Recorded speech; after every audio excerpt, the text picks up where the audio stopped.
السلام علیکم. Distributed data base system کے 22 لیکچر کے ساتھ میں ہوں مقبول حسین. آج کا لیکچر جو ہم ڈسکس کرنے جا رہے ہیں وہ ہے ہمارے پاس deadlock detection. Deadlock detection last lecture میں ہم نے جو ٹاپک ڈسکس کیا تھا وہ ڈیڈ لاک کے بارے میں کیا تھا, یعنی ڈیڈ لاک کیا ہے اس کی ڈیفینیشن وغیرہ ڈسکس کی تھی, اس کا انٹروڈکشن وغیرہ ہم نے ڈیٹیل سے ڈسکس کیا تھا. آج ہم ڈیڈ لاک کے ڈیڈکشن کے بارے میں دیکھیں گے, یعنی جو بھی ہم پروسیس وغیرہ کر رہے ہیں اس میں کسی بھی قسم کا کوئی تعطل وغیرہ آیا ہے یا نہیں آیا, تو اگر آیا تو اس کو کس طریقے سے ہم ریموو کر سکتے ہیں, وہ ہم ڈیڈ لاک ڈیڈکشن کے بارے میں ڈسکس کریں گے. تو آج کے لیکچر میں ہم پڑھنے جا رہے ہیں deadlock detection. Deadlock detection means یعنی اس کی ڈیفینیشن دیکھتے ہیں. Resources scheduler is one that keep the track of resources allocated and resources by the process.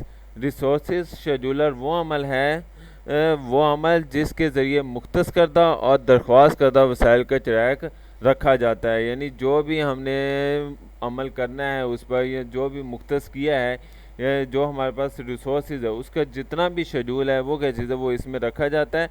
تو thus if there is deadlock is known is the resources scheduler. اور اس طریقے سے اگر وہاں پر کیا چیزیں کسی بھی قسم کا تعطل آ جاتا ہے تو یہ جو وسائل کے شیڈولز ہوتے ہیں اسی لیے جانا جاتا ہے, یہ شیڈولرز میں ہی جانا جاتا ہے. یعنی اس میں کہنے کا مطلب یہ چیز ہے کہ بھی اگر یہاں پر مختلف ریسورسز جب بھی ڈیٹا وغیرہ شیئر کیا جاتا ہے تو اس میں کیا چیزیں شیڈول کے ذریعے پتہ لگ جاتا ہے کہ بھی اس میں تعطل ہے یا تعطل نہیں ہے. تو اس میں عام طور پر تعطل کو چیک کرنے کے لیے ہمارے پاس دو میتھڈ ہیں. کون کون سے ہیں؟ پہلا ہے جی terminating process involved in deadlock, اور دوسرا ہے جی ریسورسز پرمیٹیشن. اس کو ان دونوں کو ون بائی ون ڈسکس کرتے ہیں. پہلا ہمارے پاس کیا چیز ہے, یعنی terminating all process involving in deadlock or terminating process one by one until deadlock in resolved can be solution اور بوتھ آف دی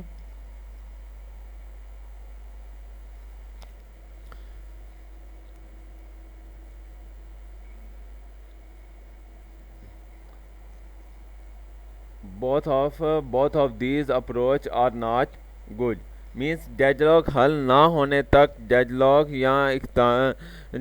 یا اختتامی عمل میں شامل تمام عملوں کو ختم کرنا ایک حل ہو سکتا ہے, لیکن یہ دونوں نقطہ نظر اچھے نہیں ہیں. کہنے کا مطلب کہ یہ چیز ہے, کہتا ہے کہ یعنی ڈیڈ لاک یا اختتامی عمل میں جتنے بھی عمل ہو رہے ہیں, یعنی کہ جتنے بھی پروسیس ہو رہے ہیں, اگر ان سب کو اگر ہم ختم کر دیں تو کیا چیزیں اس سے کیا چیزیں ہم کیا چیزیں ڈیڈ لاک کو ختم کر سکتے ہیں, لیکن کیا چیزیں یہ عمل زیادہ بہتر نہیں ہے, یہ عمل نقطہ نظر زیادہ اچھے نہیں ہیں. تمام عمل کو ختم کرنے میں لاگت زیادہ آ سکتی ہے, اور کیا چیزیں جزوی طور پر جو ہم کام کر رہے ہیں وہ ضائع بھی ہو سکتا ہے.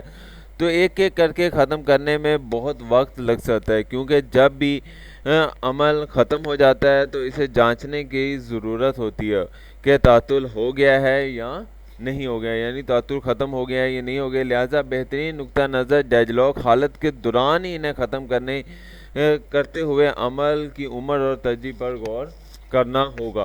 تو اس میں یہی چیز ہے کہ یعنی اگر ہم ون بائی ون کیا چیزیں سارا ڈیڈ لاک جو بھی کام پروسیس ہو رہا ہے اس کو کیا چیزیں ہم سارے کو اکٹھا کیا چیزیں ختم نہیں کر سکتے, یعنی سارے پروسیس کو روک دو اور پھر کیا چیزیں ون بائی ون چلاؤ. تو اگر سارے پروسیس کو اگر روکیں گے تو پھر اس سے کیا چیزیں ہمارا کام بھی ختم ہو جائے گا, اور کیا چیزیں ہمیں بھی اگر ون بائی ون چلائیں گے تو اس سے کیا چیزیں کافی زیادہ ٹائم لگ سکتا ہے. لیکن ہم کیا چیزیں اس میں کیا چیزیں اس کی ایج, پروسیس کی ایج اور اس کی جو پرائیورٹی ہے اس کو جو ترجیح دی جاتی ہے, یعنی اس کو دیکھتے ہوئے کیا چیزیں ہم ڈیڈ لاک کو ختم کریں گے, یعنی جو بھی جس کی اہمیت زیادہ ہوگی اسے پہلے ہم سینڈ کریں گے اور اس کے بعد کیا چیزیں دوسرے کو سینڈ کریں گے. نیکسٹ جو ہمارے پاس ہے دوسرا ہے جو what is resources per meeting. another approach can be the permission of resources and allocated of them to the other process until deadlock is resolved. دوسرا نقطہ نظر وسائل کی پیشگی پریشانی اور ان کو دوسرے عمل میں مختص کرنے تک ہو سکتا ہے جب تک تعطل حل نہیں ہو جاتا. Deadlock reservation. We have learned that if all the four Kaufman conditions hold true, then a deadlock occurs, so permitting one by one or more of them could be permitting the deadlock. Means یعنی ہم نے یہ سیکھ لیا، یعنی last topic میں ہم یہی ڈسکس کریں، یعنی ہم نے یہ سیکھ لیا پچھلے لیکچر میں ہم دیکھا تھا کہ اگر چاروں کوف میں حالات درست ہیں تو ڈیڈ لاک ہوتا ہے، لہٰذا ان میں سے ایک یا زیادہ کو روکنے سے تعطل کو کیا چیز ہے وہ رک سکتے ہیں. یعنی اگر ایک یا ایک سے زیادہ اگر وہ رک جائیں تو یعنی کوفمین کی چاروں کنڈیشنیں اگر ٹرو ہوتی ہیں تو تبھی ڈیڈ لاک ہوگا، لیکن اگر چاروں میں سے کوئی بھی کنڈیشن ایک یا ایک سے زیادہ کنڈیشن کو اگر ہم روک لیں تو کیا چیزیں ہمارا جو ہے ڈیڈ لاک کیا چیز ہے وہ ختم ہو سکتا ہے.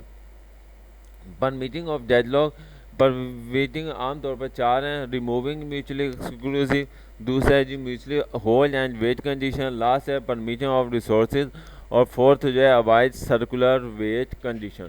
ان کو ہم ون بائی ون چاروں کو ڈسکس کرتے ہیں. سب سے پہلے جو ہے which is removing mutually exclusive, یعنی all resources must be shareable. That means at a time more than one process can get a hold of resources. That approach of partially possible، یعنی تمام وسائل قابل تبادلہ ہونا چاہیے، جس کا مطلب یہ چیز ہے کہ ایک وقت میں ایک سے زیادہ عمل وسائل کو حاصل کر سکتے ہیں.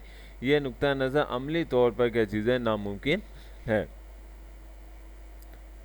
نیکسٹ ہمارے پاس جو ہے وچ از ریموونگ یعنی hold and wait condition.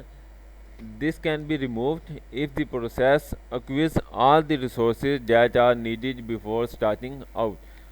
Another way of remove this enforce a role of requesting resources when there are none in the held by the process. یعنی اگر عمل شروع کرنے سے پہلے ہی درکار تمام وسائل حاصل کر لیں تو اس کو ختم کیا جا سکتا ہے. اس کو ختم کرنے کا دوسرا طریقہ جب وسائل کی درخواست کے اصول پر عمل درآمد ہوتا ہے تو جب عمل میں کوئی عمل نہیں ہو جاتا، تو یعنی ہولڈ کرنے اور اس کے بعد کیا چیزیں ویٹ کرنے کے بعد کیا چیزیں ہم اس کو پروسیس کر سکتے ہیں. تیسرا ہمارے پاس وجہ پرمیٹنگ ریسورسز، یعنی پرمیٹنگ ریسورسز میں یعنی ہمارے پاس یعنی permitting of resources from a process can result in roll back and thus this need to be avoided in order to maintain the consistency and stability of the system. یعنی کسی عمل میں وسائل کی روک تھام کا نتیجہ رول بیک ہو سکتا ہے، اور اس طریقے سے اس نظام سے مستقل مزاجی اور استحکام کو برقرار رکھنے کے لیے اس سے باز رہنے کی بھی ضرورت ہے.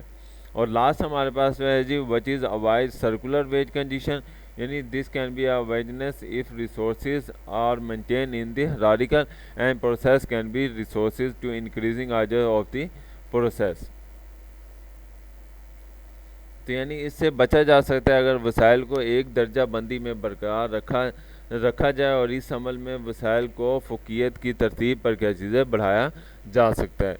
تو اس امید ہے آج کا لیکچر آپ کو سمجھ آیا ہوگا، اور اگر کسی بھی ٹاپک کی سمجھ نہ آئی ہو تو آپ مجھ سے ڈسکس کر سکتے ہیں. اپنا خیال رکھیے گا. اللہ حافظ. فی امان اللہ.